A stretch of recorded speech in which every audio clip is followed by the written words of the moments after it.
You're watching the Tom Laipply podcast. The sheer volume of alcohol in Congress is staggering. Think of all those late nights voting, right? Some members, Tucker, would show up so wasted. They would have to sit in the cloakroom and hand their voting cards to sober members to go do their job. Actually? Yeah, and that's actually against House rules. I've seen that in my cloakroom.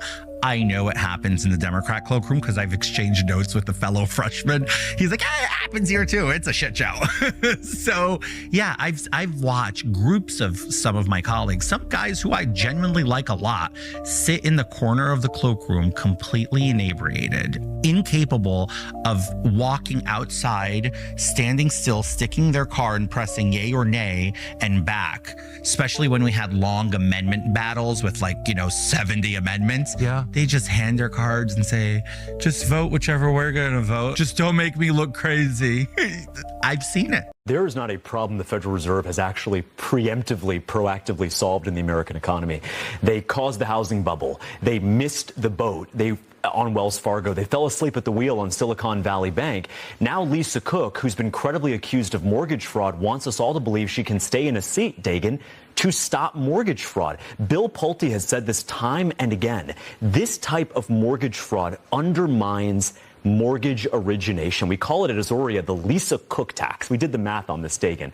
Because of the owner occupancy fraud that Lisa Cook committed, if you were to eliminate all of that in the entire housing market, you would actually lower mortgage rates by 14 basis points. That might not sound like a lot, but that's $17,000 over the life of a 30-year fixed rate mortgage. So to your point, I think the Federal Reserve gets far too much credit on the way up and far too little accountability on the way down. I wish we could stop talking about it, but I'm glad that the president has removed her. And make no mistake, she is fired. Larry is right.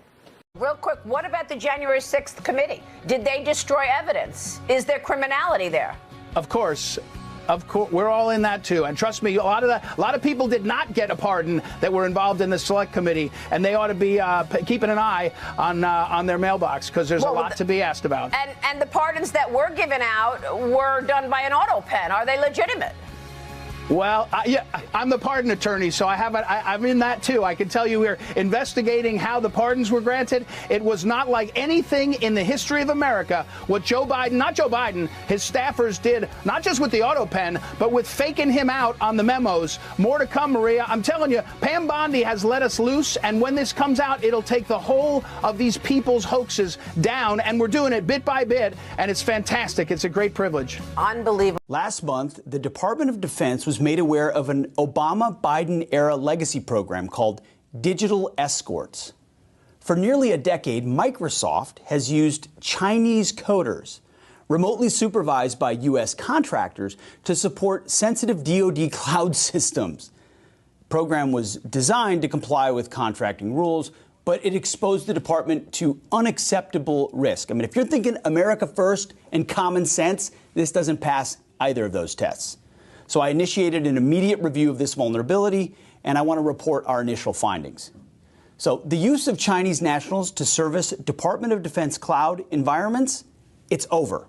There's breaking news coming into the Situation Room right now. The U.S. Supreme Court has just ruled in favor of President Trump's effort to allow ICE officials to continue what's called roving patrols in Southern California. Let's go live right now to CNN's Joan Biskupic. Joan, this overturns a previous ruling by lower courts that said the patrols violated the Fourth Amendment.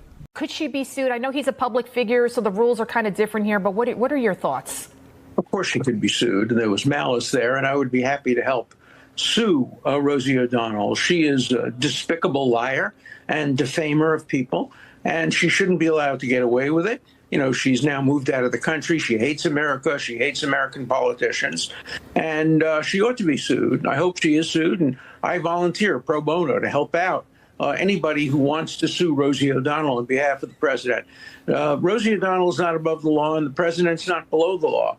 He has the right to sue for defamation if he can demonstrate malice. And I think the malice in this case is very clear. How much would you sue her for? everything she's worth. I don't know what she's worth now, but certainly several $100 million. The president's reputation is at stake. He didn't pay $1 billion to Jeffrey Epstein. I was Jeffrey Epstein's lawyer. I know about the relationship between Trump and Epstein. It ended early on in time. Trump, I've seen many of the records. There's nothing to inculpate Trump in any way. And she just is lying through her teeth because she hates Donald Trump. So she's willing to make up stories. That's not what the First Amendment was designed to protect. It was not designed to protect people who make up false stories. Even Thomas Jefferson made it clear, and he was the strong supporter of freedom of speech, that freedom of speech is not a license to maliciously lie about public figures. I just give my love and hope to the family of the young woman who was stabbed this morning or last night in Charlotte by a madman, a lunatic, just got up and started. It's right on the tape. Not really watchable because it's so horrible, but just viciously stabbed. She's just sitting there. So they're evil people.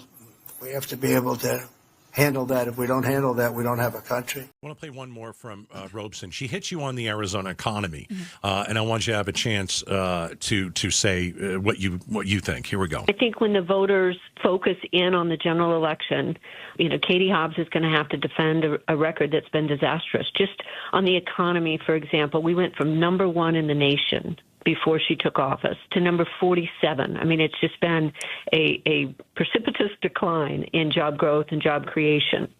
1 to 47. I'm not clear what those numbers are referencing. They could be anything.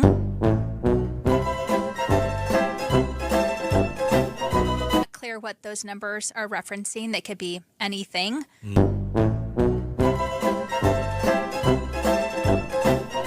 Clear what those numbers are referencing. They could be anything.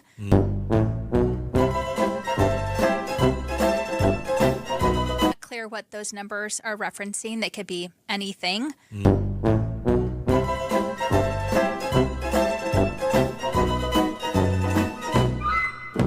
Now, why would that be? Why would one story demand 100 articles and another story 0 articles? And it's because the media is more interested in the all capitals story, the narrative, than the facts or the truth. Take a look at the difference here. I want to show you the actual truth when it comes to crime. The story is about race. Race.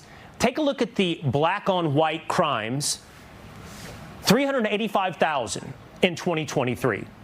The white on black crimes, just under 118,000. You see the comparative numerical difference. But now, here's what the media actually does. They did what our camera operator just began to do a moment ago. I'm going to step out of the way, and I'm going to show you literally what the media does with a camera. They zoom in on this number. This number, devoid of context.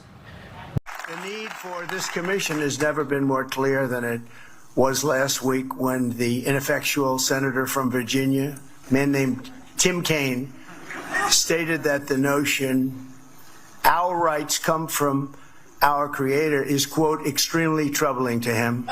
Very troubling, isn't it troubling? Isn't that terrible, though? How he would say something like that, and advocated really by a totalitarian regime. This is what they say. But as everyone in this room understands, it is tyrants who are denying our rights and the rights that come from God. And it's this Declaration of Independence that proclaims we're endowed by our Creator with the right to life, liberty, and the pursuit of happiness. The senator from Virginia should be ashamed of himself for many things. For many things. For things even beyond that. But in his own way, nothing's more important than those words. Those terrible words.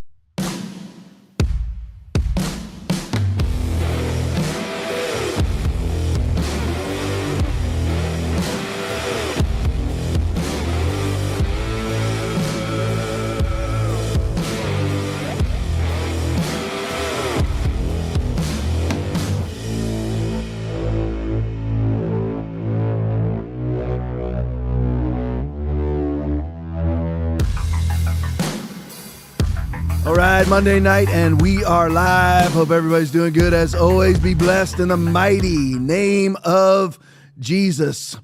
Thank you for all the birthday wishes. I don't know how you people find out it's my birthday. I never publicly announced that it's my birthday. It's weird. Everybody finds out. But I'm very thankful for the birthday wishes. I appreciate it, each and every one of you guys. Felt like wretched crap yesterday. Feel much better today.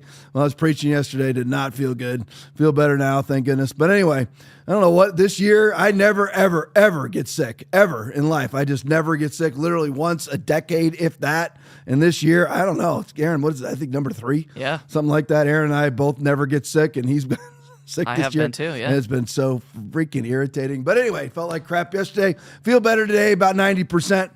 So anyway, let's hop right in. Oh, first let me say to everybody in the Rumble chat, trying to get to the bottom of it, but it keeps bumping off. I'm gonna fix it, Aaron. I'm gonna fix it. Don't fix it. Don't fix it. Don't fix it. All right, let me say it to everybody. Mike Griffith, appreciate that. Happy birthday, my brother. Scott Alata is on. Mike, Mr. Cool Dude is on. Richard Perry is on. GCK is on. USA Happy Girl is on. Mimi 2424 is on. Peg McGroin is on. Conservative Waffle is on. Spaz 64 is on. General Plowman is on. Linesmanson is on. Jules 21 hours. Talked to her yesterday at church. I didn't even know who it was. Somebody I've known for a long time, but now I know who you are on the chat. Love you. Appreciate you. Lisa Kinzer is on. Alligator Alcatraz. Happy birthday, young man. Appreciate it. Already in the rant. That's great. We got to build it up. Used all of our funds to send Brent out on a date with his wife to Applebee's. Oh, yeah, there we go. There they are, out to Applebee's.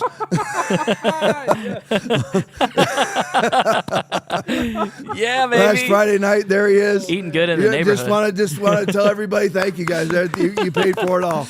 There we go. So appreciate you guys so much. Awesome job. We got to save up now. So Alligator Alcatraz has already put in $20 towards Brent's next date to Applebee's. We'll come up with another date and time. But anyway, Tim L. T-Bird is on. Veronica 18201 is on. K4 VMS is on. DK Jackson is on. Stephen Toms is on. Let me grab a couple more here. Big Jim, go blue. I heard you coming home soon. Big Jim. Looking forward to that. Miss you in church. Producer Aaron is on. Let me see here. One or two more. Somebody I haven't seen yet. There's one of my favorites. Chemical Toilet is on. Michelle Tala is on. Sexy Pony's on. Granite 2468 is on. Greg Ninemon is on. TJT1 is on. Love you guys. Appreciate each and every one of you. Seriously do. Let's hop to this. Let's cover this biggest story probably in the country right now. You can put the first one up. Piers Morgan tweet. Now, all of you have already seen this ad nauseum, so I've only got... I don't know. I've only got one slide on it because it's been covered all weekend. This woman stabbed to death by the monster behind her as she rides the subway or train in Charlotte, North Carolina. Stabbed to death. I mean, absolutely brutally killed.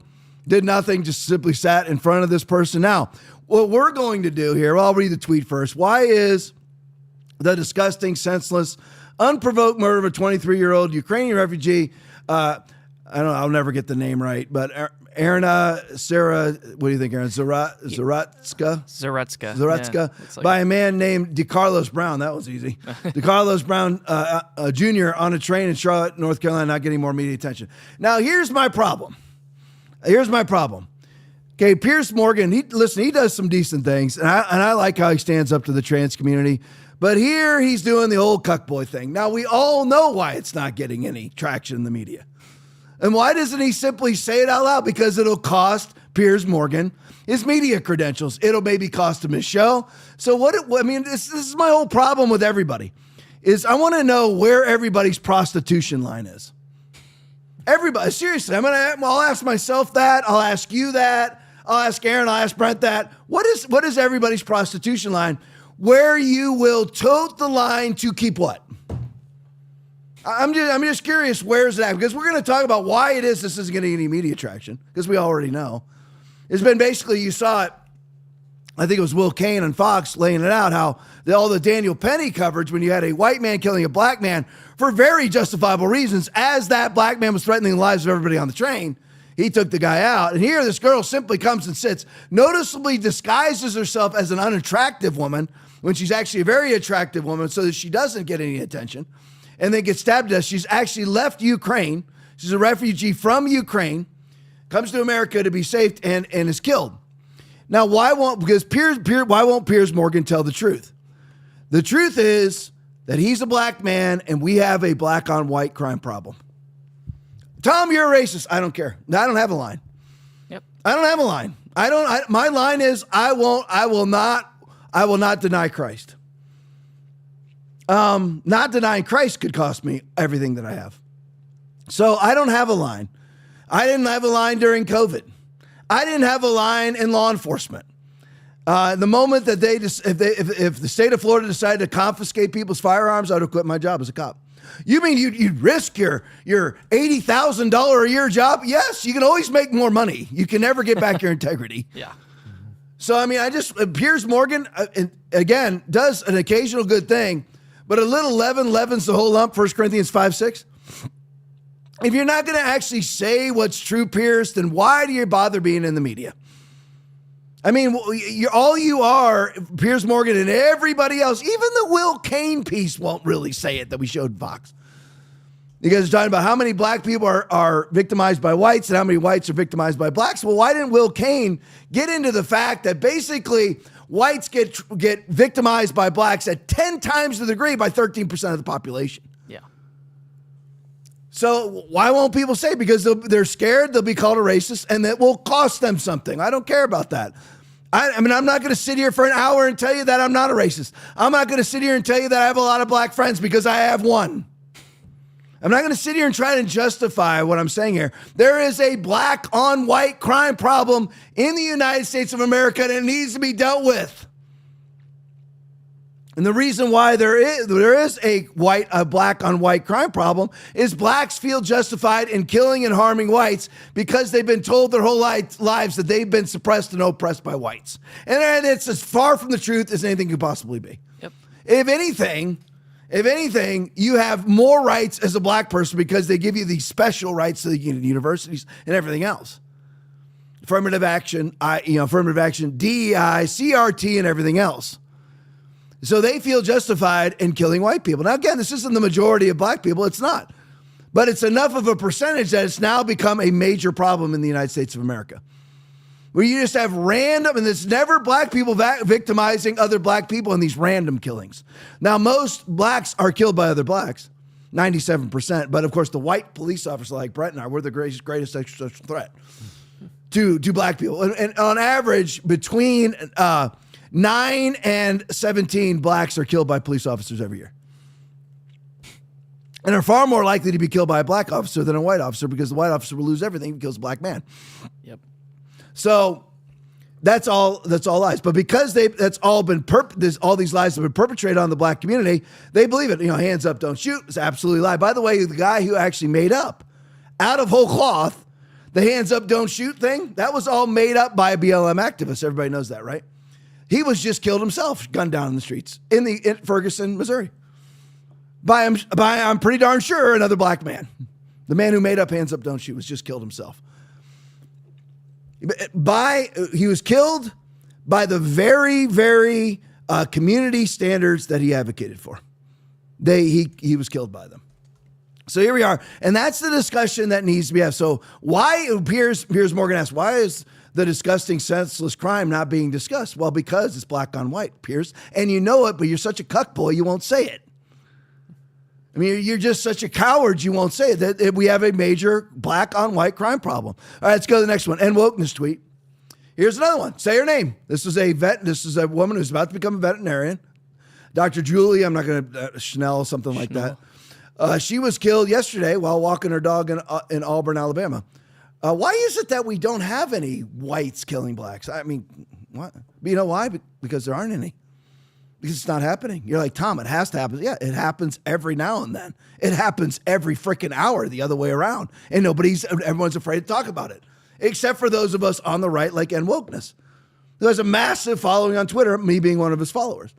But I'm just saying, everyone's afraid to say, I have black people that attend this church. They could all leave and be offended. I hope they don't. That's on them. This is the truth.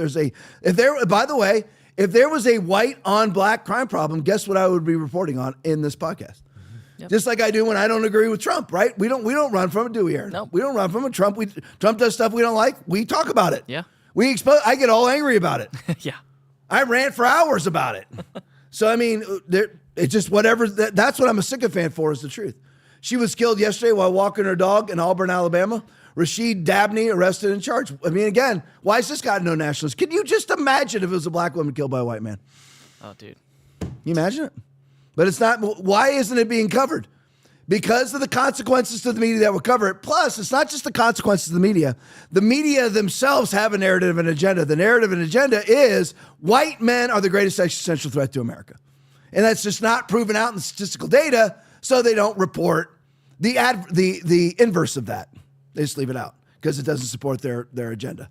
All right, so that covers that. It's just a sad deal, and it's one of those things, and you've heard this statement many times, I could dedicate 3 weeks worth of podcasts to black on white crime and throw one slide after another to you. And everybody knows it. Yeah. Everybody knows it, left and right. You know it's true. You know, you honestly think a leftist woman doesn't avoid certain areas of New York City at night or in the day? She knows it, but imagine being that type of person. You know that your policies, the things that you vote for, those policies that you vote for are causing you to be unsafe, but yet you vote for them anyway. For what purpose exactly? If they were good, then why are you having to avoid certain areas of NYC? These are the policies that all these people, all these leftist women that hack off their hair, drive around minivans and eat fruit roll-ups all day long. All these women, and they're shouting for Mom Donnie now, they're the very policies that they're advocating for cause them to be unsafe, but yet they vote for them anyway because they believe that at some point it's going to become good. It will never become good. Socialism never works. And all of your racial politics that is now your race hustling that is causing you to be unsafe at the hands of black men is now coming home to roost, but yet you vote for it anyway for some semblance of a greater good that doesn't exist. All right, so let's move on to Trump. Red Wave press video. Fox News, Madeline Revere, on January 17th, Biden commuted the sentences of nearly, on one day, Biden commuted the sentences of 2,500 people on nonviolent drug crimes. On the evening of January 16th, is that my phone? Mm-hmm. Oh man, I usually have that thing muted. On the evening of January 16th, internal emails obtained by the New York Post show White House Staff Secretary Steph Feldman sent an email to the West Wing lawyer saying she needs evidence Biden consented before authorizing a mechanical signature. Play for me. As the New York Post reports, White House lawyers and the Justice Department were unsure about how to enact the president's clemency grants in his final days in office. On January 17th, Biden commuted the sentences of nearly 2,500 people convicted on nonviolent drug charges. The Post reports the debate over who to include in the pardons and how to modify their sentences came to a head on the evening of January 16th. Internal emails obtained by the New York Post show White House Staff Secretary Steph Feldman sent an email to West Wing lawyers saying she needs evidence Biden consented before authorizing a mechanical signature.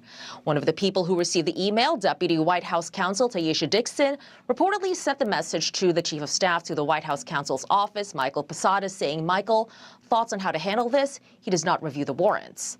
Biden told the New York Times earlier this year that he verbally approved every clemency decision, even if he did not personally sign the warrants, because he says there were a lot of them. So this is all coming to light now, and this is all a big deal because you have Ed Martin both looking into the auto pen signature legality and Ed Martin looking into the pardons. Not just that all is one and the same. Looking into the legality of the pardons from the electronic signature, and he's also looking into the J6 committee and the criminality that was committed there, and that. Those people, of course, receive those preemptive pardons from the auto pen. So are any of those preemptive pardons any good? Ed Martin, the same person, if you saw the pregames looking into all of this.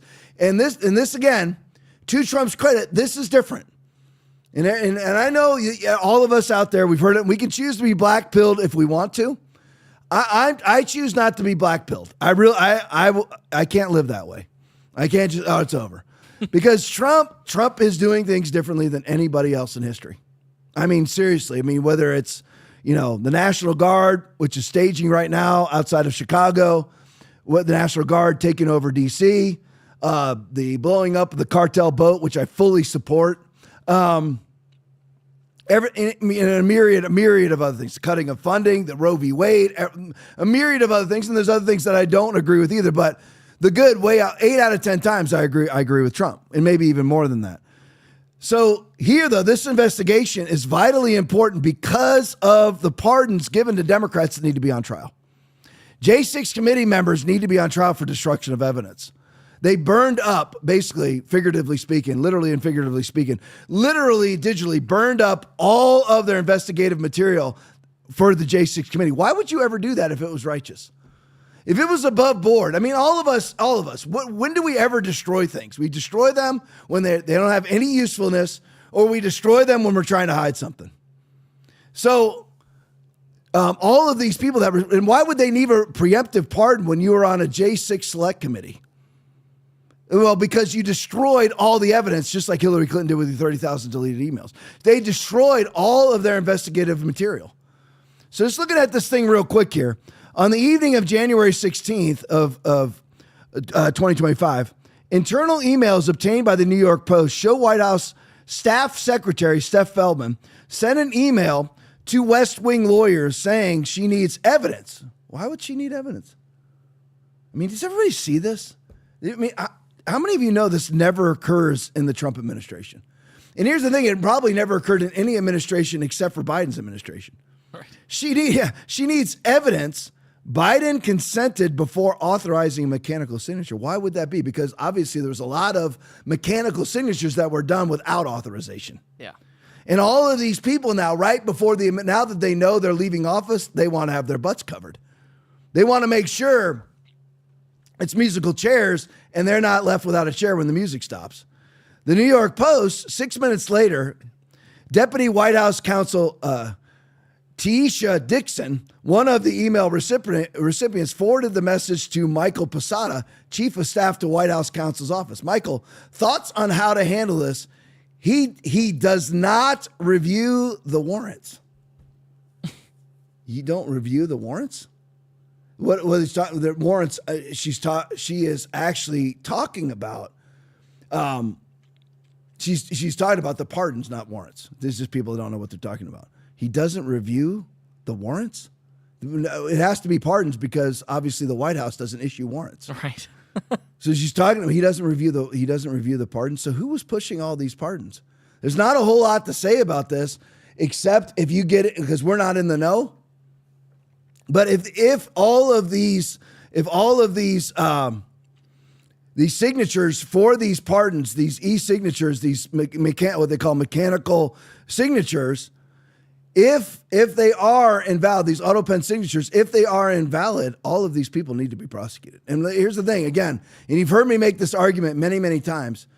We cannot get into the realm of, well, we don't want to do it to them because they'll do it to us. They've already been doing it to us. You now have to fight back. The rules of the game have changed. It used to be when you left office, everything the prior administration did, good, bad, indifferent, criminal, non-criminal, was left in the past. Yeah. That's not the case now. Who changed it? We didn't change it. They changed it. Barack Obama and Joe Biden together over the Biden administration, last 4 years of the Biden administration, they changed the rules. I mean, think about it. We've had a presidential mansion raided.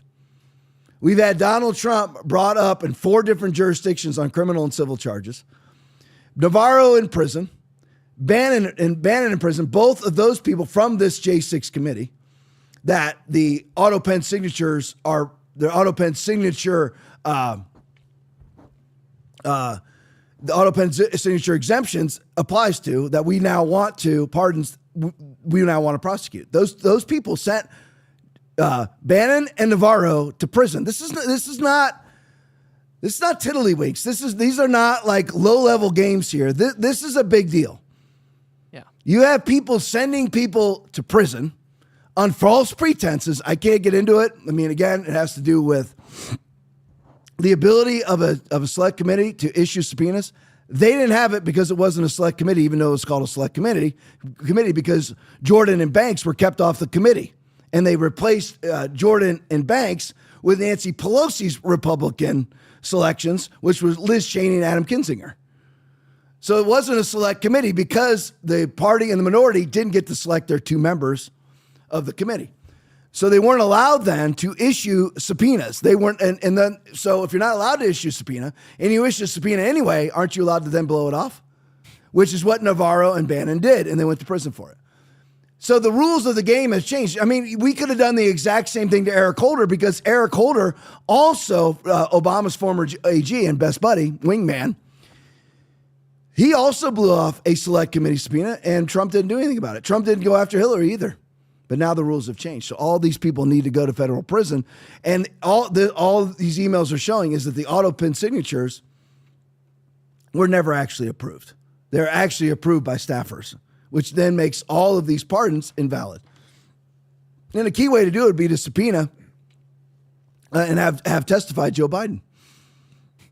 And you're like, well, you don't want to cross listen, all those bridges are crossed, folks. I mean, Donald Trump was answering for criminal charges in West Palm Beach, Florida, Atlanta, Georgia, Washington, D.C., and New York City, all in 4 years, facing 900 years in prison. All those Rubicons have now been crossed. Those bridges have been crossed. We now have to fight. They have turned a knife fight into a gunfight, and we need to go ahead and strap on the guns, figuratively speaking, of course. All right, let's go to the next one. We're in the Trump section of the show. Election wizard breaking Senate leader John Thune to trigger the nuclear option as early as tomorrow to fast-track President Trump's nominees per the Daily Mail, I believe it says. Wow, it sounds like John Thune's getting on board. Yeah, wow. No, it does. He's going to trigger the nuclear option tomorrow. Aaron, we all know what the date is today because very important person was born today. Yeah. So on this September 8th, 2025, so Donald Trump was sworn into office, correct me if I'm wrong, Aaron, on January 20th of this year, right? Yep.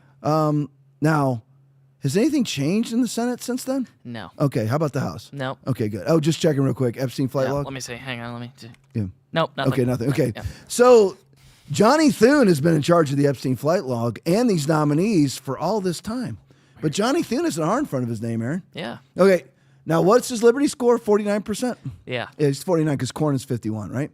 So John Thune now, our Senate Majority Leader, voted on and confirmed by the Republicans, which shows you that most of them are not on our side, because John Thune doesn't even vote with us the majority of the time, but yet is our Senate Majority Leader.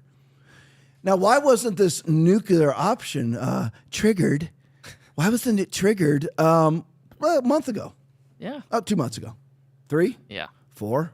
Because we are what? February, March, April, May, June, July, August. So we are, and then you have a few other days. So basically, we're 8 months in. Yeah. 7 months and 18 days in. Why wasn't this triggered 4 months ago, 5 months ago, 6 months ago, 7 months ago? Because John Thune does not want to confirm Trump's nominees. You're like, but he has an R in front of his name. That doesn't matter. Everybody needs to realize, and if you're watching this show, you're obviously red pills. About 1,600 people watching right now, not counting Christian Television Network. But you're obviously red pilled. But we need to understand that people like Thune need to be primaried and removed. You're like, we won't win the primary. We might not, but he still needs to be primaried. People like John Thune don't need to be run, but you're like, people think, and I'm not saying my audience, not necessarily this group, but they're like, we want to run candidates that will win. If we ran a radical like you, Tom, or Aaron, or Brent, or a lot of you that are watching, we ran radicals like us, they wouldn't be elected. All right, let's say that's true. So we wouldn't be elected, so the Democrats would be able to institute their will. Okay, but you have John Thune in there, and the Democrats are able to institute their will. Right. So what's the difference? The for sure electable Republican who will vote with the Democrats, or a Democrat winning? What exactly is the difference? There isn't. And John Thune, why would he wait 8 months in to trigger the nuclear option? Why wouldn't he do it months ago? Because he doesn't want Trump's nominees. Do we honestly believe that John Thune voted for Donald Trump and not Joe Biden? Heck no. No, I guarantee he's best friends with Joe Biden. They've been on the Senate floor together, probably go out to eat together. So let's go to the next one. Let me show you. Gunther Eagleman video breaking leader John Thune is cowering to the Democrats who are stalling Trump's nominees. Play it for me. John Thune, you've got a problem on your hands here. I'm going to show everybody here. these pie charts here so you can see the number of confirmed nominees, okay? President Trump is basically being asked to run a marathon with 20-pound weights on his ankles because he can't get his team confirmed. How is this different than what Republicans have done to Democrats in the past? Dana, this is different from anything that's been done in history, in both when you've had Republican and Democrat presidencies and Republican and Democrat control of the United States Senate. This is unprecedented. It is historic. It is a blockade unlike anything we've seen. It is Trump derangement syndrome, totally on steroids, and it's got to be fixed. We can't sustain this. The president needs his team in place. The American people voted for that. They want him to be able to implement his agenda. He needs his people in these key positions in order to do that. So, back to me. So let me just tell you what ticks me off. I can't say more than anything. I was going to say more than anything. Aaron, you can side by side that at your will. Let me tell you what ticks me off almost more than anything. Are people acting like problems that they are causing bother them? Right. I just don't understand why that drives me absolutely crazy. It's again, we all need to be vaccinated to be free again. I mean, so you're giving me a solution to the tyranny that you're causing. Thank you so much. And the same thing here. You hear Thune. He runs the party line. He's making sure that he tickles the ears of MAGA people by saying, this is Trump derangement syndrome on steroids. Okay, then who's in control exactly of these nominees? Look at this. Aaron was pointing this out. I didn't even look at it. So Biden got 57% of civilian nominees confirmed, 57% by Biden. Trump won 65%. Obama 90%. Now the more establishment you are, you're like, wait a minute, Tom. Obama was a Democrat, but George W. Bush is a Republican. There is no such thing, folks. Yeah. George W. Bush is a left-leaning centrist. Obama is a leftist. What's the difference? Left-leaning centrist versus leftist? That's all that, I mean, they're both globalist, leftist, bourgeois elitists. Both of them are. And of course, there's CIA ties that go back generations between the Bushes and the Obamas because it's all one giant symbiote circle bleep that you and I are not a part of. And neither is Trump. That's why he's at 0%. Even Biden got 57%, and everybody hated Biden on our side, but he still got 57%. So why hasn't this happened? Now Thune makes himself sound like a Republican. This is how he goes home and campaigns. Thune goes home and he campaigns. And he talks about TDS and how much he loves Trump, and then actually goes up and legislates against them. Yep, that's what happens, and nobody knows because nobody looks into it because people have a life. I look into it. So I know his Liberty score because Aaron looks up the Liberty scores because Aaron has no life either. True. So us together have no life, so we're able to, Brent has a partial life. That's why he's here only on Mondays and Fridays. And he's got to go on dates with his wife. Aaron and I don't do any of those nice things. He gets Applebee's. Yeah, he has Applebee's. Aaron and I get nothing. So anyway, Brent's he's just super. He's just a super special guy. But anyway, so I mean, he makes himself sound like, that he's a Republican. He's not. He's not. He's actually not a Republican. You understand? He votes against us 51% of the time, and the times that he does vote against us when those votes have no impact. I.e., again, 8 times they brought up Obamacare onto the Senate floor. Right? 8 times. Yep. 8 times onto the Senate floor. 7 out of the 8, they didn't have the votes to overturn Obamacare. And every single Republican voted to overturn it. Now, when we actually had the votes to overturn it, John McCain voted against it. And the other 7 times he voted for it. Yep. That is the American politic right there. That is the body politic of the United States of America. A bunch of phony losers like John Thune. So he sits there and he's talking about, this is just unbelievable. I can't believe this is happening. You mean what you're causing? Yeah. Why are you acting stunned by a problem you're causing? That drives me absolutely insane. I mean, it would be like a guy who, this gets into cop humor, but a guy who punches his wife in the mouth is mad about her bleeding. I just don't understand why she's bleeding. You punched in the face. That's John Thune. I don't understand why this is happening because you're causing it to happen. This is what you want to happen. And then all of his people continue to elect him over and over again because nobody actually checks the record and finds out that he votes with Democrats more often than he votes with Republicans. Here it is. Now, I'll set this video up. It's a Paul A. Sapula video, leader John Thune. All you have to do to confirm all of Trump's civilian nominees, remember, an administration is 4,000 people, so you have a lot of people that have to be confirmed in a very short period of time. And John Thune is purposely himself subverting that pace, where he needs to be a very fast pace, and he's subverting it on purpose because he's actually a leftist. He really is. He can look side by side. He can look as conservative. He's got the right haircut. He's got the swoon over, got the glasses on, the suit, thin and trim, looks conservative, right? And he's not remotely. Now, all you have to do is vote them all in recess appointments. That's all you have to do. The Senate and the House go on recess in the month of August. How many recess appointments did we get? Zero. Because that's the current total is what I just showed you. Zero. He said still to this day, Trump has had 0 civilian nominees confirmed in 8 months. Why? Who's been in charge of the Senate for 8 months? How many recesses have there been? Several. Yep. And whether it's a week, a day, or a month, you can get 1 million recess appointments done because you don't need a vote then. It's called a recess appointment. It's a political excuse for presidents to have their appointees appointed without having there be a vote. So it gets done. It's on purpose, and everybody. That's why you have Obama at 90% confirmations because he used recess appointments. They all did. They all have. Biden got all of his recess appointments done. And we were running the Senate part of the time. Because everybody who calls himself a Republican is actually a Democrat who supports Joe Biden. But anyway, so here he is. This is John Thune right here. Listen, Paulie Spooler video. Leader John Thune on Saturday. This is from a month ago. Refused to adjourn the Senate. Why would he refuse? A month ago. So this is early August. Why would he refuse to adjourn the Senate? Why would he do that?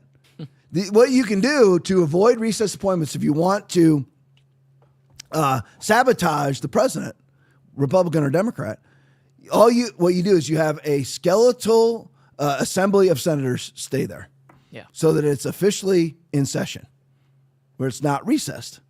That's what John Thune did. You're like, Tom, it cannot be that inconspicuous.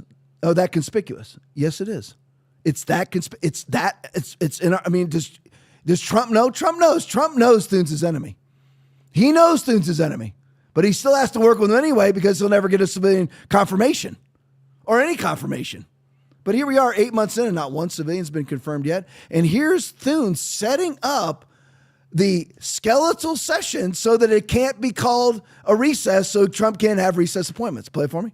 This is day adjourned to then convene for pro forma session only with no business being conducted on the following dates and times: Tuesday, August 5th at 1, Friday, August 8th at 1:05, Tuesday, August 12th at 8 a.m., Friday, August 15th at 10:15 a.m., Tuesday, August 19th at 10 a.m., Friday, August 22nd at 9 a.m., Tuesday, August 26th at 12 p.m. noon, and Friday, August 29th at 7 a.m. Further, that when the Senate adjourns on Friday, August the 29th, it stand adjourned until 3 p.m. on Tuesday, September the 2nd, that following the prayer and pledge, the morning hour be deemed expired.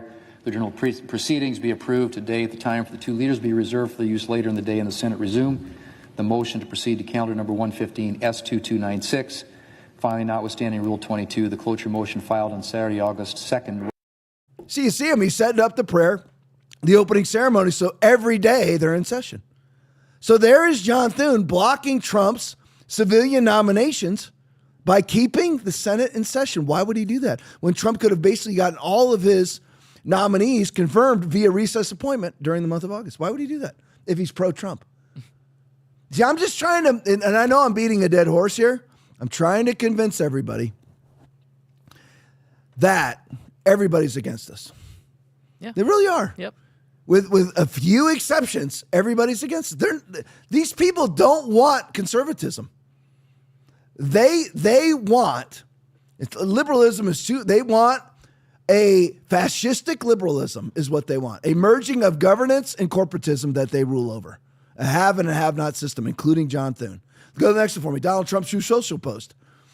The Democrats have gone crazy. Civilian nominees confirmed via voice vote, unanimous consent. Look at it. John Thune actually put that out. But John Thune's the one. Look at me. Look at this. Everybody see this fucking thing? Yeah. John Thune put this out, and John Thune is the one who's causing the problem. John Thune could have had all of those nominees done in the month of August, but he didn't go into recess on purpose so they couldn't be confirmed via recess appointment. And then John Thune puts out this post. Does everybody see how deceptive the world is that we live in? The heart is deceitful. I got you, Aaron. The heart is, stay on. The heart is deceitful above all things and desperately wicked. Who can know it? Jeremiah 17:9. Go, Aaron. Yeah. I was just thinking it's so funny too, because as he's saying all the different stuff for that recess, which wasn't a recess, he goes, and no business will be conducted. Right. And no business will be conducted. Right. And I mean, okay. And it's funny too, because Trump puts out his post, and Trump knows the whole time the person sabotaging him is John Thune. Yeah. I mean, that's the life. I mean, that is the world that you and I live in. Let's change subjects. Go to the next one. David Darkin's video just released the list of what was seized during the raid on John Bolton's home. This is why Trump is different. And I know this is old news now. John Bolton's home was raided a week ago. And I'm calling it raid. I don't care. I'm not executing a warrant. No, we're going to call it raid. We called Trump's the raid of Mar-a-Lago a raid. They are raids, and that's even what cops call them. But anyway, so Bolton's home was raided. Now, the list of what was seized during the raid on John Bolton's home and office has been obtained and includes folders labeled. Get this now. This is the what was his title? Was he National Security Advisor? Was he NSA for Trump? I can't remember which was his title under Trump. Anyway, I think it was NSA. But anyway, he had files in his house labeled Trump 1 through 4. The FBI is now investigating him for potentially criminally mishandling classified U.S. national defense information. Play it for me. New details about what the FBI seized during a search of the home and office of former Trump National Security Advisor John Bolton. NBC's Tom Winter is following this for us. What can you tell us, Tom?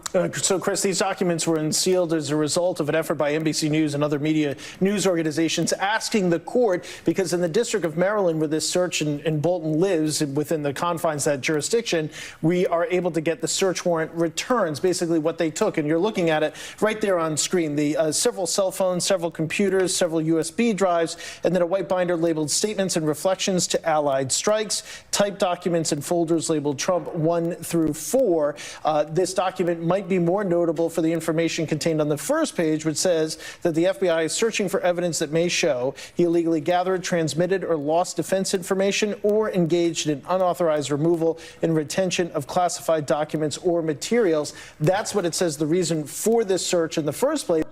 See, now what needs to happen to John Bolton is that which he supported over the last 4 years of the Biden administration, which is persecution via prosecution and bankruptcy via prosecution. Now he can enjoy it.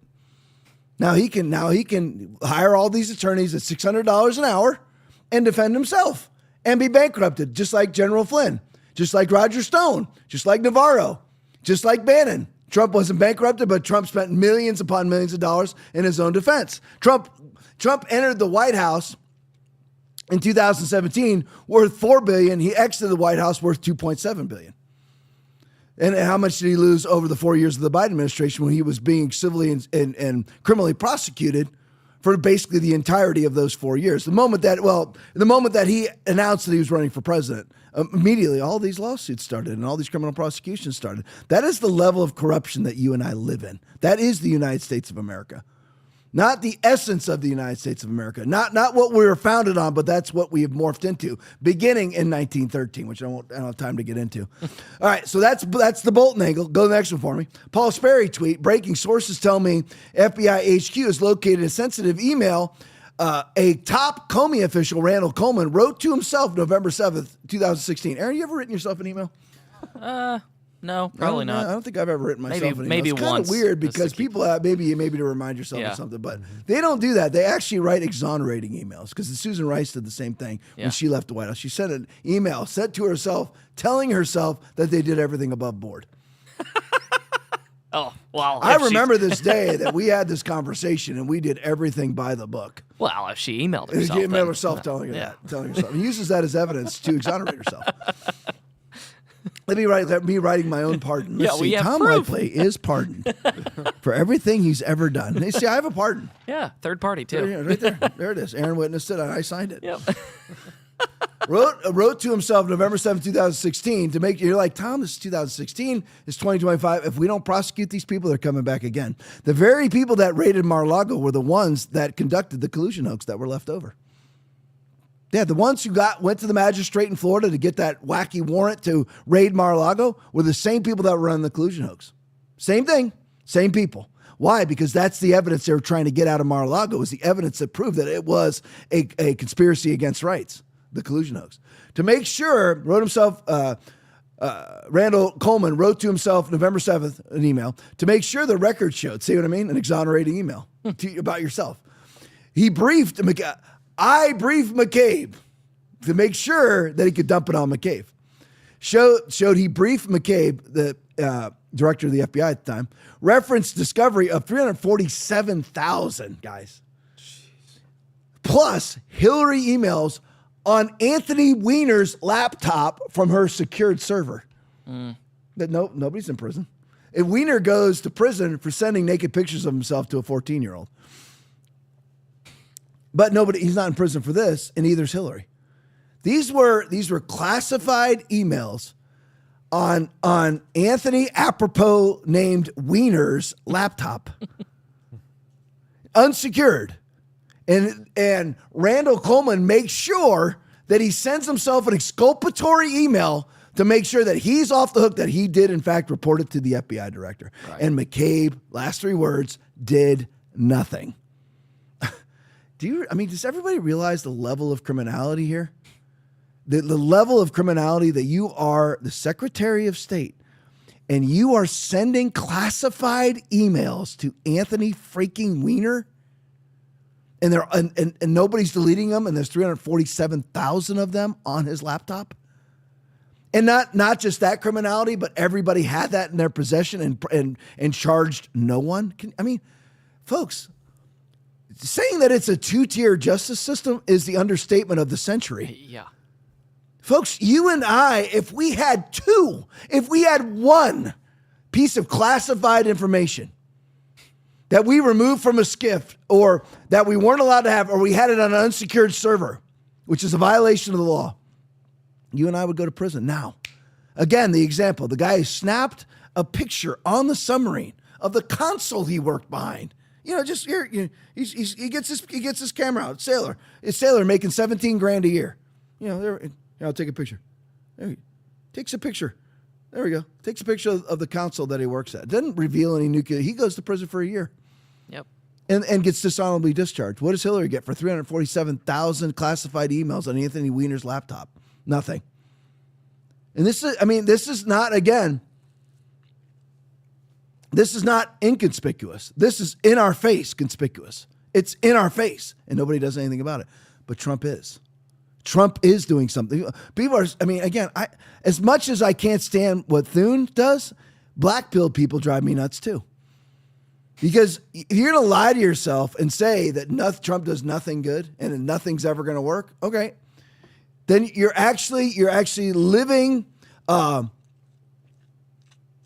You're living a lie. You're living in a way that belies the truth. You're actually spouting out statements that belie the truth, because Trump is doing things different. Is he doing things perfect? No. But he's doing things very differently. And John Bolton's house has been raided. There are grand juries right now impaneled all throughout the United States to go after these people. He's impaneled Ed Martin to go after the auto pen signatures, and those exempted, those that receive pardons, exemptions via pardons from the auto pen. That never has happened before.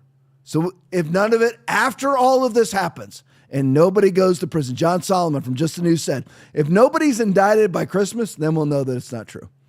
But we still got all of September, October, and November. Let's see what happens. I have hope. All right, let's go to the next one. Speaking of that, here's other things that nobody's ever done. And again, I'm using the word inconspicuous and conspicuous tonight. Conspicuous is in your face. Inconspicuous is behind the scenes, trying to cover it up. I get it. I don't approve of it. I get people in government trying to cover up their illegalities, but these people aren't even covering them up. 347,000 emails. That's just brazenly saying, I'm committing crimes and I know I'm never going to be prosecuted. Yeah. I'm just going to brazenly commit the crimes. Look at this. This isn't necessarily a crime yet. This is a GPQ video. Pete Hegseth, I played like 40 seconds of this on the pregame. Pete Hegseth just announced an internal audit of Bill Gates founded company, Microsoft's digital cloud system, for being used by Chinese nationals to hack the DoD. I mean, do we realize that the digital cloud system used by our Defense Department is actually run by the CCP? I mean, this is not inconspicuous again. It's in our face. I mean, how in the world does this ever happen? And we're supposed to take advice from these people? We're supposed to follow these people's leadership. I'm not talking about the Trump administration. I'm talking about everybody else. Again, you're supposed to, with the hearing the other day, late last week, when you have RFK speaking against basically the FDA, the USDA, the NIH, and the CDC, and everybody's like, how dare you attack these institutions? Because they're incompetent and corrupt. How in the world does the Pentagon have a system, a cloud system? Aaron would understand this way more than me. Mm-hmm. A digital cloud system which backs everything you do at the Pentagon that is actually monitored and maintenance by the Chinese. Can anybody explain that to me? That would be like World War II. The antiquated systems of the time, the very early computer systems and everything else, we just had that monitored by the American Nazi Party or just the Nazis themselves. And you're like, it can't be, Tom. It cannot be that obvious. It is. We are that bad off. It is that obvious. But here's Pete Hegseth. Play it for me. Last month, the Department of Defense was made aware of an Obama-Biden-era legacy program called Digital Escorts.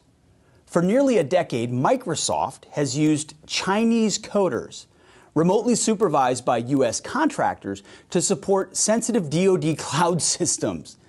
The program was designed to comply with contracting rules, but it exposed the department to unacceptable risk. I mean, if you're thinking America first and common sense, this doesn't pass either of those tests. So I initiated an immediate review of this vulnerability, and I want to report our initial findings. So the use of Chinese nationals to service Department of Defense cloud environments, it's over. We've issued a formal letter of concern to Microsoft documenting this breach of trust, and we're requiring a third-party audit of Microsoft's digital escort program, including the code and the submissions by Chinese nationals. This audit will be free of charge for U.S. taxpayers. I'm also tasking the Department of Defense experts with a separate investigation of the digital escort program and the Chinese Microsoft employees that were involved in it. These investigations will help us determine the impact of this digital escort workaround. Did they put anything in the code that we didn't know about? We're going to find out. Additionally, all Department of Defense software vendors will identify and terminate any Chinese involvement in DoD systems. It blows my mind that I'm even saying these things. It's such common sense that we ever allowed it to happen. That's why we're attacking it so hard. We expect vendors doing business with the Department of Defense to put U.S. national security ahead of profit maximization.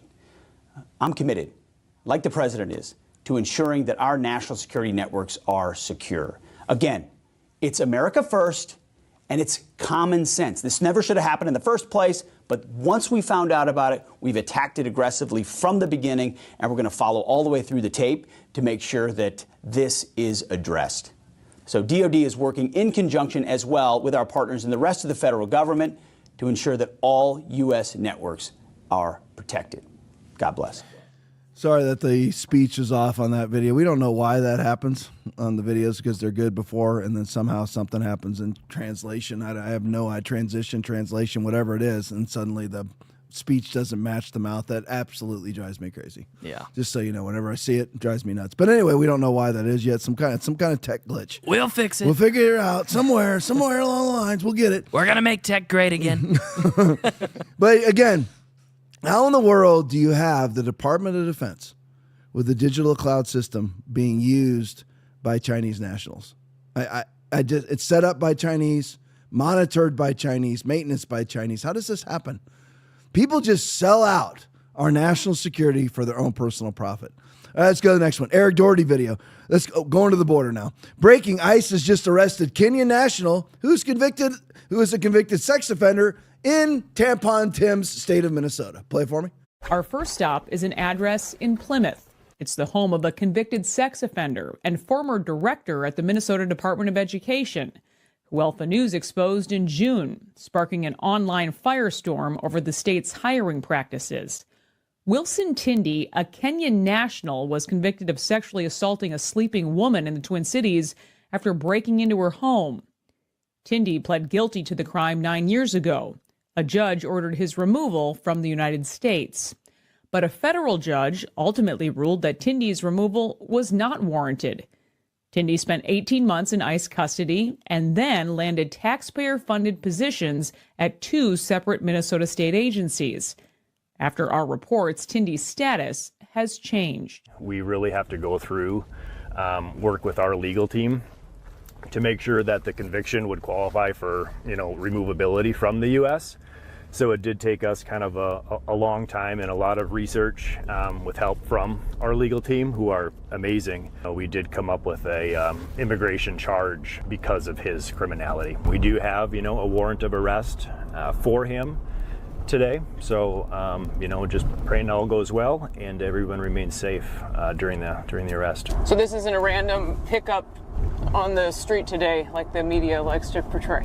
Right. Yep. It is not. Lots of hours went into this case. ICE officers park blocks away to wait for the right moment to move in. We're expecting him to leave the apartment, and normally he does go northwest when he comes out of there. So we'll be probably the third car back. He was heading towards his apartment. Within minutes, they're on the move. They got license sirens on right now. Walking up to the townhouse, Tindy is already in handcuffs in his garage next to his. See, those are horrible. These horrible ICE Gestapo agents. There they are, the horrible ICE Gestapo agents. And again, violence against ICE officers gone up 800% since Trump took office because of the demonization from the left. Same exact things happening with the black on white crime problem. I don't know who his victim was, but Aaron brought up a very interesting point, which is the obvious one. What does it take to get deported? Right. What exactly does it take to get deported? Let alone hired as former director of the Minnesota Department of Education. A former director of the Minnesota Department of Education. He got that position after he broke in and raped the woman. Oh. Not only does he rape a sleeping woman, he broke into her house to do it. Wilson Tindy. Then he gets a job as the director of the Minnesota Department of Education under Tampon Tim Walz. And all the Democrats fight to keep him in the country. Yeah. That's what it means to be a Democrat in 2025. We want to fight to keep Wilson in the country. A guy who breaks into a home, commits a burglary and a rape. We want to fight to keep him in the country. I wonder why Democrats have why they can't raise any money and they have the lowest approval rating in history. Because they want to keep him in the country. I want to ask the liberal women out there, leftist women. Okay, this is what you want. Your party wants to keep this man in the country, and you're for that? You're going to advocate with your party to keep him in the country? I guess you weren't the victim then. Then again, what does it take? You have basically a home invasion rape. And the Democratic Party is advocating to keep him in the country and calling the people that arrest him monsters and Gestapo members. All right. Go to the next one for me. Breaking 9/11 video, graphic details. Criminal illegal alien released under sanctuary city law where Chrissy Van Hollen's Maryland brutally murdered Maryland teenager. Play for me. Interstate 97 in the Annapolis area. According to charging documents WJZ Investigates obtained, the suspect, 35-year-old Hugo Hernandez Mendez, threw her body off a highway bridge into the South River. She had skull and facial fractures. Her family identified her through tattoos. At this time, there are no additional suspects. However, this investigation is ongoing. Thompson, who lived with her dad, disappeared after going out to get gas. She sent him this text. I should be back soon. I love you too. Good night. The 19-year-old is seen on surveillance video leaving her SUV behind in Hyattsville. According to charging documents, she approached the suspect's GMC Yukon and after approximately a minute of conversing, walks over to the passenger side of the vehicle and gets into the passenger front seat. Police say they drove to his house in Bowie and believe he killed her in his bedroom. A roommate reports hearing the defendant having sex and then a grunting noise which made it believe that someone wasn't enjoying the sex. After executing a search warrant, police found what they believed to be the victim's blood and missing fingernail, along with hair and other evidence in the bedroom and in the trash, along with multiple pairs of women's underwear and lingerie. Hernandez-Mendez agreed to an interview, telling detectives he went to a nightclub to meet his ex-girlfriend, but never did. When detectives questioned further, the defendant denied any involvement. Prince George's officials say Hernandez-Mendez was in the United States illegally. U.S. Park Police arrested him for a DUI 5 months ago, but let him go. The U.S. Government has made status of individuals relevant. This was someone who was in their custody, and they made the decision to release him. So I think the questions should be asked of the Justice Department. Quote of the night from Aaron Yeager, our producer. Don't you just love it when the Justice Department works? Don't you just love it? Okay, so again, what does it take to be deported? He already got arrested for a DUI. Why wasn't he not deported then? And by the way, this is Chris Van Hollen. Where's Chrissy this time? Chrissy Van Hollen, the man who actually flew down to El Salvador to have the margarita with Gilmar Abrego Garcia. Where is Chrissy this time? Because this is what Chrissy advocates for. Chrissy Van Hollen, Senator Chrissy Van Hollen, for the state of Maryland.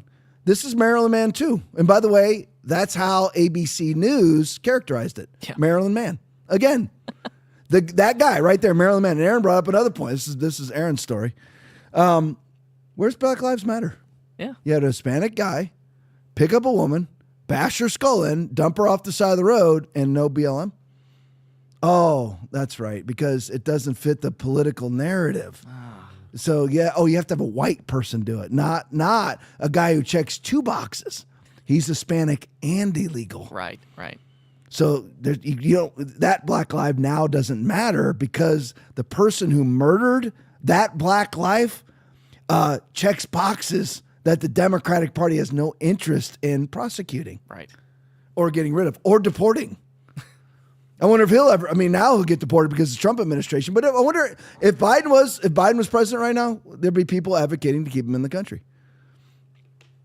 So again, the parallels are unbelievable. There's another Maryland man, and Chris Van Hollen's nowhere to be found. And these people are absolute. I'm talking about Chris Van Hollen, let alone, of course, the murdering savage is a disgusting human being. But the senator who advocates to keep people like him in the country are worse. They're worse because they cause much greater levels of destruction because they keep a large number of these people in the country. Yep. All right, Dapper Detective video. New 2 illegal aliens labeled by the Democrats as asylum seekers and fruit pickers. Just like ICE agents are Gestapo members, illegal murderers, rapists are asylum seekers. These were labeled by the left asylum seekers and fruit pickers. Have been arrested now and sentenced for operating a burglary ring targeting people of Asian descent across 8 states. Play it for me. Nationals have been sentenced for their roles in a multi-state burglary ring that primarily targeted people of Asian descent. Prosecutors say the group used drones and GPS trackers to monitor the victims' movements. Then they robbed homes in 8 states, including New Hampshire and Massachusetts. Investigators say that in one robbery, the group stole $100,000 worth of items from a Gorham home. Jorge Andre Cardenas Murillo of Colombia was sentenced to 4 years in prison. An immigration detainer has also been issued against him. Meanwhile, Mohammed Islam of Bangladesh has been sentenced to 33 months in prison. Muhammad Islam, that's his name. Shocker. He's been sentenced.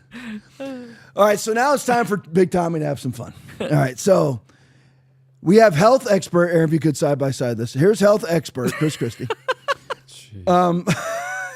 Here's his opinion of RFK. Play it for me. So I want to know, You think Robert F. Kennedy Jr. is the best man to be leading public health? No. Answer the question. It's not my decision. No. It's You're the president's supporting the decision. You're supporting the decision. I support his decision. You just called him a humble, qualified man. So you think he's the best person to lead public health in this country? I think he's the best. Bring it back. Sorry, the voice stuff keeps getting screwed up. But anyway, we'll get that tech figured out somehow. So there, Chris Christie calling RFK basically a charlatan. He doesn't know what he's talking about. Well, here, you can just side by side this one. Here's Chris Christie, health expert. This walking into a building. So that's Chris. Now, this is the guy who says that RFK Jr. doesn't know what he's talking. Bring it back to the beginning one more time for me, would you guys? So here's the health expert from the Democratic Party. No, not that one. There you go. So there you go. Just bringing them in. Bring it all the way back to the beginning. Can you do that? There we go. Got to see the exit. There we go.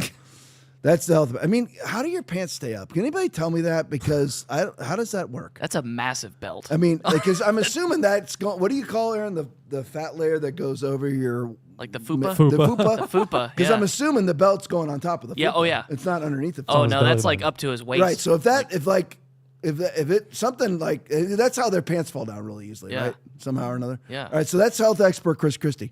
Let's go to the next one. Ian Yeager video. Health expert Chris Christie back with his interview with Barbara Walters. Play it for me. I'm sitting opposite you, but you are a little overweight. More than a little. Yeah. Yeah. Why? Yeah. If I could figure that out, I'd fix it. Do you try to diet? Oh, Barbara, I've had more diets and lost and gained back more weight in my lifetime than I care to count. There are people who say that you couldn't be president because you're so heavy. What do you say to them? No, it's ridiculous.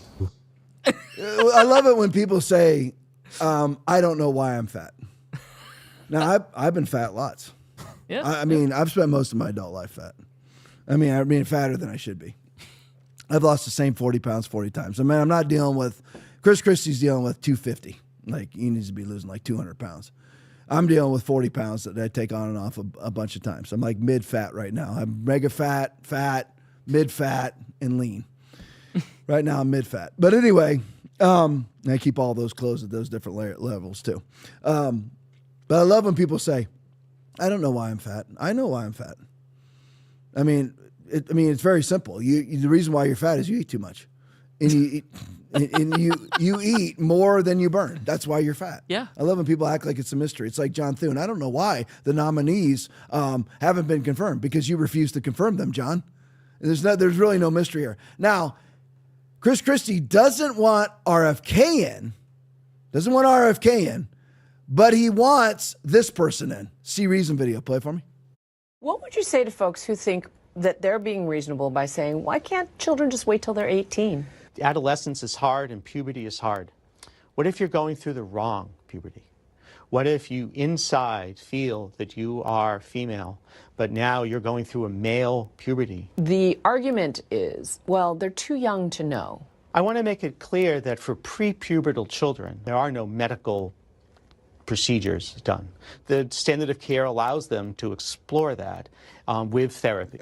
Oh, so there you go. That's what Chris Christie wants, the status quo. He wants Richard Levine, who goes by Rachel, a fully penis man wearing a dress and acting like a woman. And it's impossible for him to act like a woman. But I love, again, the fake voice. So they all try to talk like this whenever they're doing an interview, but they actually have a voice that sounds like a man. Because you know what? They are, in fact, a man. But imagine advocating as Chris Christie did on that. The first video I showed was from 3 days ago, and then we went back in time. But Chris Christie is actually advocating for the status quo to stay in place. The status quo is a man dressed as a woman talking about men going through a male puberty and not wanting it and trying to fix it, as if that can ever be fixed, which it can, of course.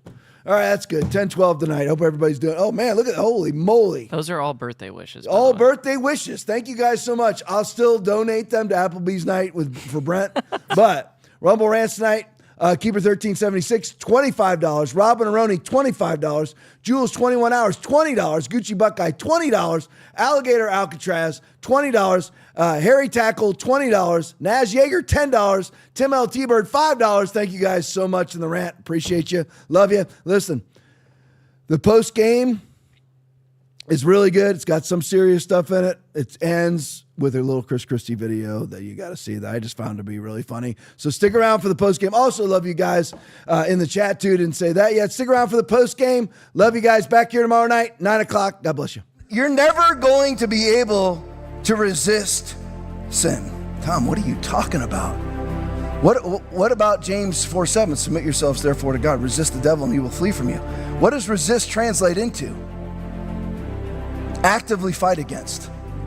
If you struggle with sin, you're never going to be able to resist it. You need to replace it. Don't try to resist sin the rest of your life. Replace it with godly pursuit.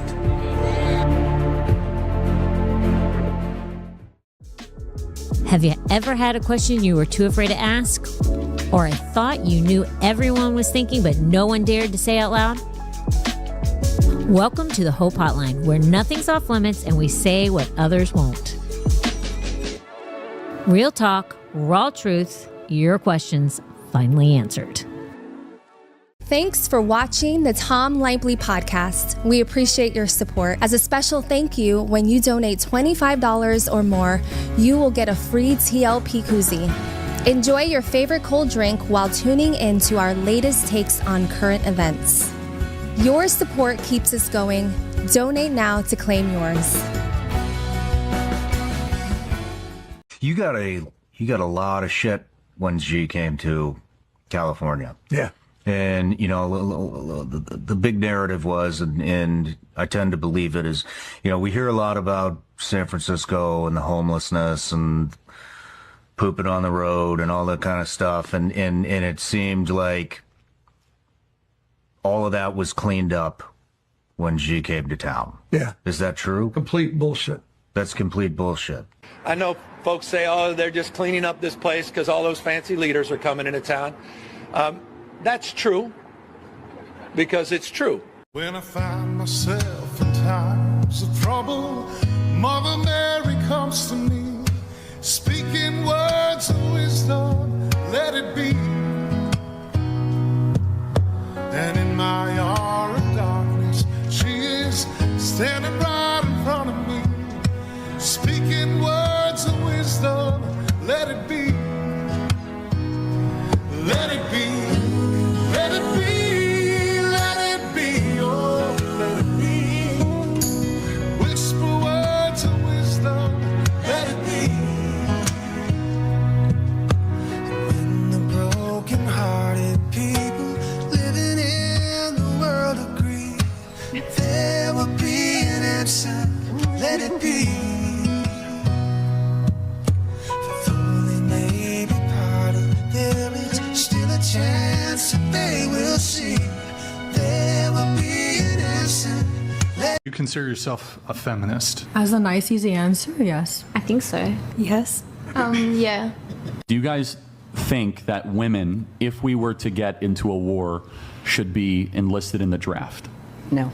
I don't really have like an opinion on it. Like, I feel like if it happens, it happens. If it doesn't, it doesn't. I don't think women should be drafted because at the end of the day, it wouldn't really help the war in any much way. Like you said, the drone. Whoa, that's a really sexist statement of you to make. No, because like I'm making frontline physical, you know what I mean? Yeah. Whereas if you're saying, oh, should they have a place in the war? Yeah, I feel like if a woman wants to be able to be in the war. We're talking about force though, right? Yeah, no force. So then for those of you that said you were feminists, do you see any inconsistency between saying that you want equality, but you're cool with sending men to run into machine guns to protect your society? Does anyone wrestle with that? How do you reconcile that? Yeah.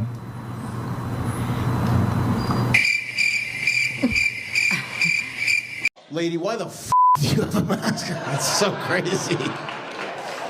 Oh my goodness. What? Sick with what? What? COVID?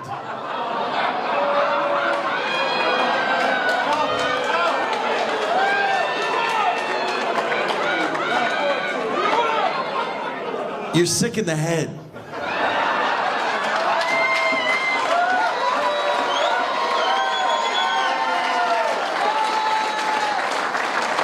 However, it is funny if you're like a legitimate fan of mine, but you're so scared. You're like, well, I really want to see Ben Bankus, but his fans are not vaccinated, so I...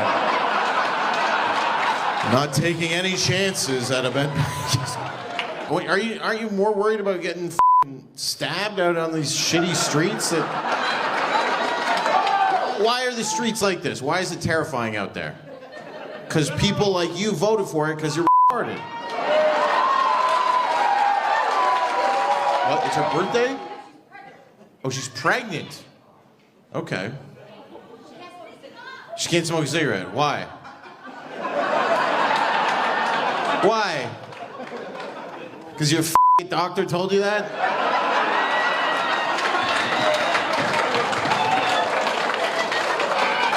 She can have a couple drags of a cigarette, all right? And half a glass of wine, and maybe that kid won't be a pussy.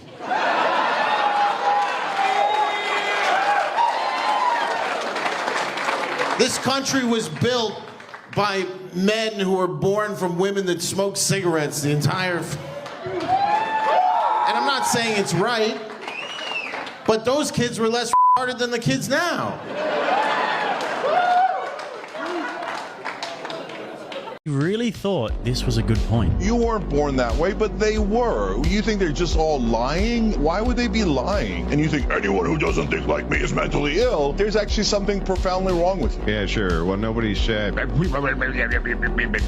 was articulated to you was something which is yeah, it's pure actually logic, kind of exactly what you said. And I'll explain the pure logic. You have no comparison to make as male for what a female does even feel like. That's how we know it's a mental illness, Sank. It's really simple. It's the law of identity. I hope that you know what logic is, because that's what that is. It's the law of identity. You can't make a comparison for what it is to feel like a female, Sank. It's not possible because you're not one. That's how that works. Stop trying to gaslight me. Stop trying to pretend that I don't know what a male is, what a female is. Stop trying to pretend that I don't know what mental illness is. The mark of mental illness is irregularities in behavior. That's how you know what it is, Sank. How else would you even know? She sang the Black National Anthem, and for whatever reason, you could hear the crowd more than her.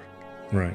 And then NBC was showing the crowd how they were not really interested in it. They didn't give a damn about the Black National Anthem. Check this out. Why would NBC do this? They did this on purpose. Yeah. Nobody cares. Like, what are you supposed to do during the Black National Anthem if you're white? You're supposed to sit there and put your hand on your chest like this? It's the dumbest thing ever. Yeah. And look at the crowd. Look at this.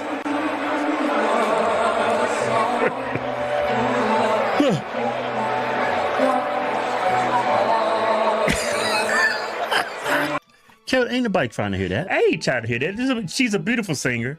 She can sing, but nobody's trying to hear all that woke stuff, man. We only have one national anthem, and it's the white. Joking, the national anthem is for everybody. Yeah, it's for everybody. I don't understand why black people don't see that. All you're doing is spreading black fatigue.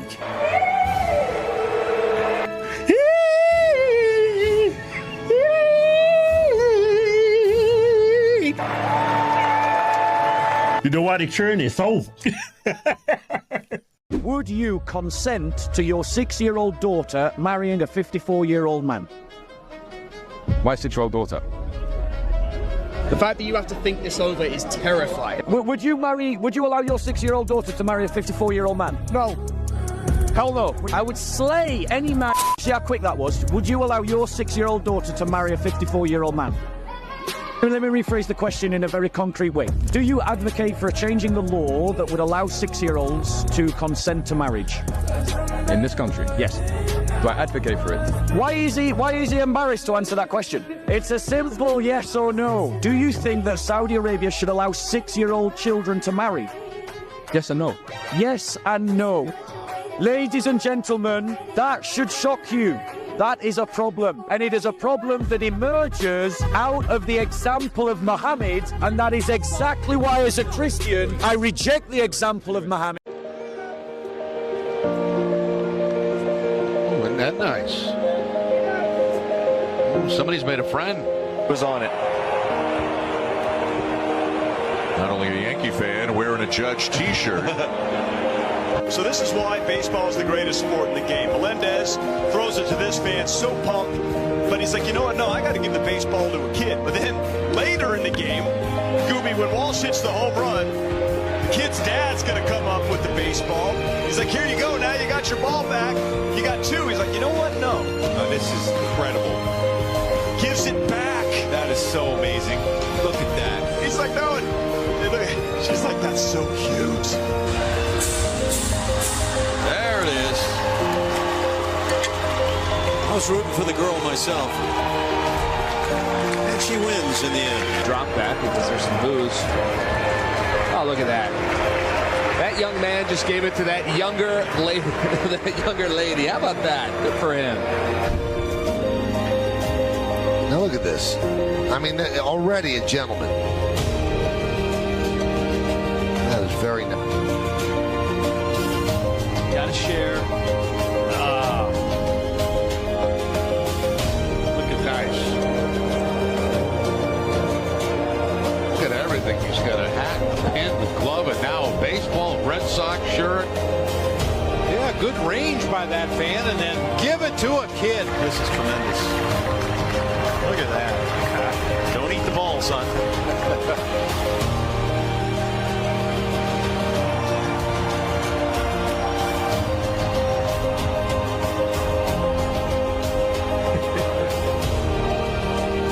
Not handshakes. Hugs. Nice. That was nice. Very nice. That young man. Oh, my God. I think we can go home now. Yeah, we've seen everything.